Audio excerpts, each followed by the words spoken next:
Most of the internet, though, clipped out Angel Reese pushing the Fever girl in the back. She was like the villain. Here's a clip that everybody was fake upset about.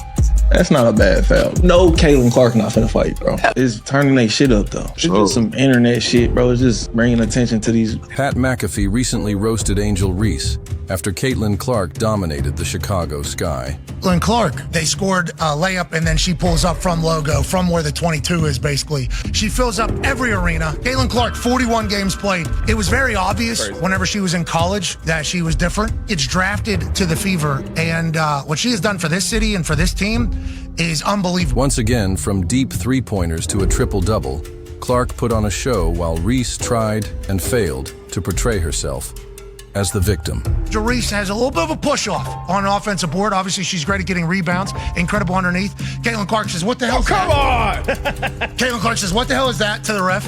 And then she says, and most basketball people say, that's a take foul. Angel was pissed off, thought it was a flagrant. Afterwards, everybody said, it was a take foul, it was a take foul. McAfee didn't hold back. Now the truth is out. If you support Caitlin Clark, drop a comment right now saying 100% for Caitlin. Let's flood the feed with support. Caitlin Clark, generational talent. She's the one. They put the team around her right now. She is the one. This is the golden goose. This is the one. Caitlin Clark is a likable and lovable superstar. She pays homage. Caitlin Clark is the most important player in the WNBA. Caitlin Clark knows what's coming. Caitlin Clark rises up and is the star. Now let's break down what really happened both on and off the court. Caitlin Clark didn't just show up. She took control. In her recent matchup against Angel Reese and the Chicago Sky, Clark delivered a stunning triple-double, proving she's more than a rookie sensation. She's already one of the WNBA's finest. This is the generational, multi-generational player. Caitlin Clark is phenomenal. She is somebody like we have never seen before. You guys are lucky you have Caitlin Clark. You are lucky you have the Indiana Fever. The Indiana Fever demolished the Sky in what can only be described as a statement win, taking the game by nearly 30 points. Clark's court vision, deadly shooting range, and relentless pace made it impossible for Chicago to keep up. Let's talk about Caitlin Clark's hard foul. Angel Reese gets the ball. Caitlin Clark goes over, does a hard foul, commits a hard foul on Angel Reese. This wasn't just a victory. It was a public display of why Caitlin Clark is transforming women's basketball. And the stats prove it.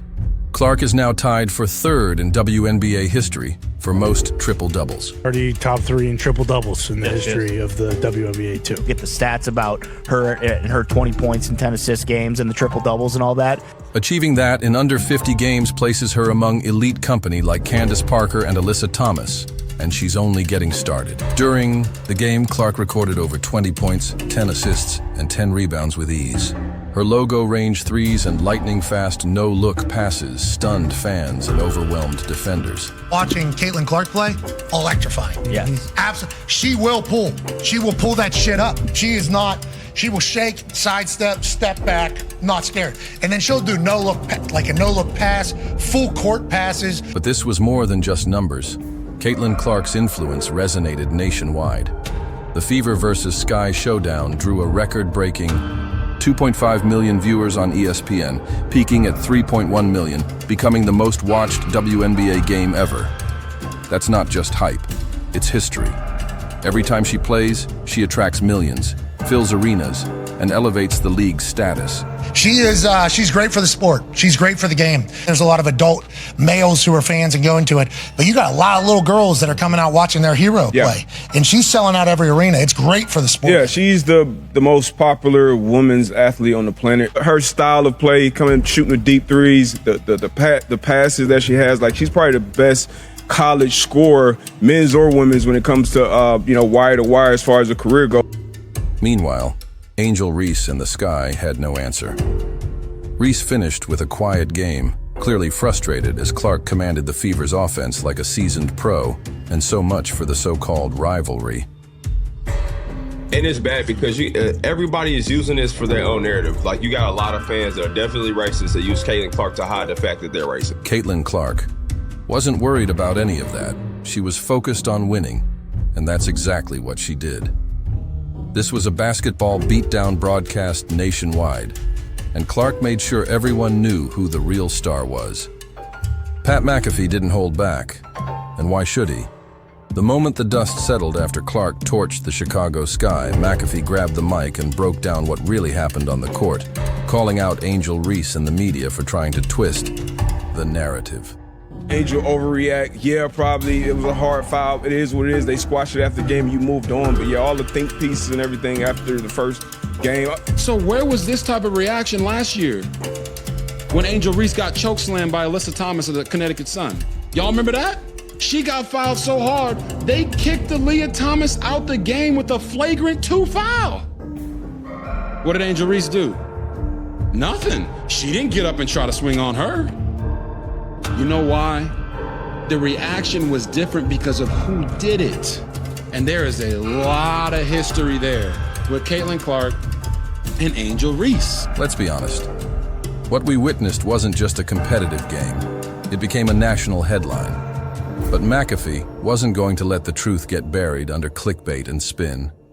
On his show, he walked fans through the now infamous moment between Caitlin Clark and Angel Reese. Reese committed what looked like a clear-take foul to stop an easy layup, nothing out of the ordinary. But when Clark protested and the referees reviewed it, the internet exploded. This is another year and another case of WNBA referees not making the right calls when it comes to Caitlin Clark. If the referees do not get this whole situation together with this Caitlin Clark thing, fans is finna start watching this sport. Suddenly, clips were circulating online that showed Clark fouling Reese, but conveniently left out that Reese had shoved a Fever player in the back just moments earlier. McAfee called it out in real time. He mocked how only the second half of the play was posted to make Clark look like the villain. They clipped it, he said. They didn't show Angel Reese pushing the Fever girl. They just cut straight to Caitlin fouling Reese, and then boom, instant outrage. That's the kind of fake drama McAfee has built a reputation dismantling. And this time, Angel Reese was in the hot seat. But McAfee didn't stop there. He also blasted the critics, still refusing to recognize Clark's greatness. She hates her. This is why she did that. Shut up. Do that, bro.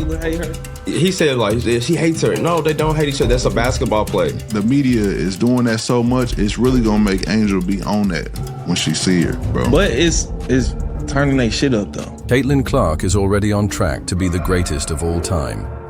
As for Angel Reese, well, McAfee stayed respectful but didn't mince words. He acknowledged Reese's role in the spotlight women's basketball is enjoying, but dismissed the drama. He accused her of overreacting, pointed out the obvious flop, and questioned how quickly narratives shift when Clark is involved. He voiced what many fans believe: Angel Reese is turning into the foil, maybe even the villain, in this ongoing saga. And while that might sell tickets, it doesn't change who's dominating on the court. In classic Pat style, he closed with a truth bomb. People can yell all they want. The proof's in the pudding. Caitlin Clark is him. This is the generational, multi-generational player. Caitlin Clark voted on by general managers, the best point guard, the best shooting guard, and the singular player they would start the franchise with. McAfee's breakdown wasn't just entertaining. It was real, and it struck a nerve with millions of fans tired of the spin, the hate, and the relentless effort to downplay Caitlin Clark's greatness. In a media landscape full of noise, McAfee kept it honest. And in doing so, he might have just lit the spark for the next chapter in the Clark versus Reese rivalry. For months, we were told there was no rivalry, that Caitlin Clark and Angel Reese were just two stars in a packed league. It is a balance, but she's a generational talent. No league's ever about one player, but in this case, Caitlin brought tens of millions of new viewers into the W, and there's no denying that impact. But again, you do want to balance it because obviously you saw what happened with Juju Watkins, getting hurt. You want to balance, making sure that you're also promoting your other stars like an Asia Wilson, like a Brianna Stewart. Nafisa Collier killed it last year. I mean, she was the runner-up, MVP, and the Defensive Player of the Year. I loved her. This year, sustain the momentum we had last year and gain even new viewers. But the stats, the drama, and the fan reactions tell a different story. And now, no one can deny it. This is the biggest rivalry in women's basketball, maybe in all of sports right now. At the center of it is one truth the media struggles to admit. Caitlin Clark is carrying the WNBA to heights it's never seen before. And that's exactly why some are trying to tear her down. Just look at the numbers, the recent Fever versus Sky Showdown, which reignited the Clark-Reese clash, drew an average of 2.5 million viewers and peaked at 3.1 million, making it the most watched WNBA game in ESPN history. Where was this type of reaction last year when Angel Reese got chokeslammed by Alyssa Thomas of the Connecticut Sun? Y'all remember that? She got fouled so hard, they kicked Leah Thomas out the game with a flagrant 2 foul. What did Angel Reese do? Nothing. She didn't get up and try to swing on her. You know why? The reaction was different because of who did it. And there is a lot of history there with Caitlin Clark and Angel Reese. You guys remember last year when Angel Reese celebrated Kennedy Carter getting that flagrant foul on the hip check against Caitlin Clark? You remember that? On the sideline, just, yeah, baby, get her, you get her. Who celebrates like that for a flagrant foul on another player if they don't dislike that player? Okay, you want some more evidence? Here's some more evidence. Remember last year when they were talking about who gets the credit for the expansion and the eyeballs and the popularity boost of women's basketball? Not just the WNBA, but women's basketball in general, because of the spike in the women's NCAA tournament and WNBA viewership. A lot of people were attributing that to Caitlin Clark, and rightfully so. This is what Angel Reese had to say, and I quote, "People are talking about women's basketball. You never would think they'd be talking about women's basketball. People are pulling up to the games. We got celebrities coming to the games, sold out arenas, just because of one single game. Just looking at that, I'll take that role. I'll take the bad guy role, and I'll continue to take that on to be that for my teammates. I know I'll go down in history. I'll look back in 20 years and be like, the reason we're watching women's basketball is not just because of one person. It's because of me too. I want y'all to realize that." Now, I heard a lot of people say that I or others have made Angel Reese the villain. Did you not just hear herself call herself the bad guy? She called herself the villain. I'm not making her the villain. She's making herself the villain. Think about that. 2 second-year players, not veterans, not MVPs, drew Super Bowl-like attention in the middle of the regular season. Yet there's still a wave of pundits, players, and social media warriors claiming this isn't a rivalry. If it's not, then why is the whole country glued to their every meeting? What we're seeing is deeper than box scores. Clark and Reese symbolize 2 opposing forces in the public eye. One is seen as the clean-cut hero elevating the sport. The other, often marketed and at times embracing, the role of the villain. This is not only the best point guard in the league, this is an MVP candidate, and this is a contender for the best player in the world. It is a mad situation just all around when it comes to Caitlin Clark, because it's very clear that she is way stronger. Caitlin has always been an underrated athlete. She's the fastest player in the league to me with the ball in her hands, and she was the best guard finishing around the rim last year. But the truth is more nuanced. As one creator put it, this is basketball, not war. Angel Reese may be physical and intense, and that's part of the game. But too many are twisting ordinary fouls and plays into personal attacks, often painting Clark as the problem. The real issue? Clark's success threatens the old guard. A recent anonymous GM poll revealed that WNBA executives chose Caitlin Clark as the best point guard, best shooting guard, and most notably, the one player they'd start a franchise with. That's not fan hype or TikTok opinion. It's coming from decision makers whose careers depend on picking winners. Yet while executives are backing Clark, many players and influencers downplay her, calling her a media creation. It's split the basketball world. Some, unable to match her rise, have fallen back on tired narratives, suggesting it's all about race or favoritism, not performance. One show host even said fans are twisting themselves into knots pretending this isn't a rivalry. Interview 18, all to avoid one hard truth. Caitlin Clark is outshining everyone, and it's not close. The irony? Clark doesn't react. She doesn't clap back, talk trash, or stir drama in interviews. She lets her game speak, highlight reel passes, deep logo threes, and the poise of a 10-year veteran. She even tried to help Reese up after that foul, before Aaliyah Boston stepped in and tensions rose. But the media twisted that too. Clark was once again the target, but fans aren't buying it. Even those new to women's basketball are now locked in. Social media is filled with people defending Clark, pointing out the double standards and calling out the hypocrisy.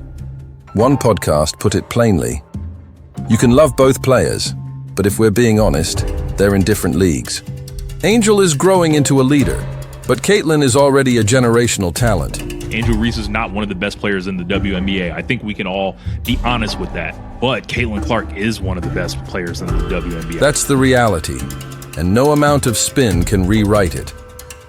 But what makes it even more powerful is that this isn't just about Clark and Reese, it's about what happens when a young woman shakes the foundation. When she brings money, ratings, fans, and suddenly those who controlled the narrative for years lose their grip. Caitlin Clark is the Steph Curry of the WNBA. People are going to make it into something bigger than it needs to be. They're going to make this rivalry come back, this manufactured rivalry. Caitlin Clark versus Angel Reese is not a rivalry. This is absolutely a rivalry. These are people with contempt for each other. She's pulling the game into a new era, whether the league was ready or not. This is bigger than basketball. It's culture. It's power shifting in real time. And the Clark-Reese rivalry, real or overhyped, is the lightning rod drawing millions into the moment. The WNBA is being transformed by one player's presence. And as long as Clark keeps making history, drawing huge crowds, and staying calm while being elbowed, fouled, and attacked in the media, the noise will continue, but so will the wins. Caitlin Clark, I've been noticing, I've been following her career since she was a sophomore at Iowa, and I recognized how different she was, how different she played the game. I used to tell all my colleagues who are not into women's basketball, I say, hey man, you got to check out this girl at Iowa, man. She shoots from the logo, she shoots from almost half court, she's different. And men who travel with us in our traveling party who are basically anti-women's basketball, just didn't care for it, didn't want to talk about it, had no interest in it at all. All of a sudden, they started watching Caitlin Clark and got intrigued by her, and they became fans of her and her game. She needs a Jeep endorsement, commercial, because Jeep is an acronym that I've come up with of the way she has been treated and not welcomed into the WNBA. Jeep, the acronym is JEEP, and that stands for jealousy, envy, egos, and pettiness. Caitlin Clark isn't just playing the game, she's changing the rules. From triple doubles to silencing doubters with step-back threes, she's proving why she's the future of the WNBA. While others keep pushing fake stories, cutting up clips and stirring drama, Clark just keeps showing up and delivering. Pareu. McAfee saw it, millions of fans saw it, and now the league has no choice but to recognize it. So to every critic calling her overrated, and every outlet spinning the truth, here's the scoreboard. Caitlin Clark dominated. Man, Caitlin Clark spoke about rivalries. Let's play this. You guys love it, that's for sure. Rivalry. Yeah, I mean, you guys love it, that's for sure. But I told Michael this yesterday. I was like, rivalry is great for sport. Like, I understand that. I grew up loving rivalries. Like, I grew up in Iowa State. That's like a pro matchup in the state of Iowa. Like, I understand that. Or whether it was my high school team, like, I still hate a rival high school, Valley High School. Sorry, I'm sure there's a lot of people from Valley High School that love me and support me now. I appreciate that, and I appreciate you guys, but I wasn't your biggest fan. I didn't like the Tigers growing up, so my parents, my grandfather was the football coach growing up, and Valley was our biggest rival. It was the biggest class in Iowa, and I was taught to, growing up, if we were driving by the high school, to hold my breath because I couldn't breathe that air. Like, I know it's kind of funny, but like, rivalry is always a big thing. So I think it's more than anything, like, as a player, you approach the game the same every single time, or you should. That's how you should approach every single game. You prepare the same way, you come ready to play, whether it's the team that's last in the league or the team that's first in the league. It doesn't matter. I think for the fans, it's great. They love it. And I mean, Chicago is the closest team to us. You know, we bust there usually, so I get it geographically. But I think for our team and our group, it's, you know, we prepare the same way every single game. But I expect today to be an awesome game. Angel Reese got exposed, and the world watched it happen live. Now it's your turn. If you believe in Caitlin Clark, drop a comment right now. 100% for Caitlin. Let's flood this video with love, support, and truth. The game is changing, and Caitlin Clark is leading the way.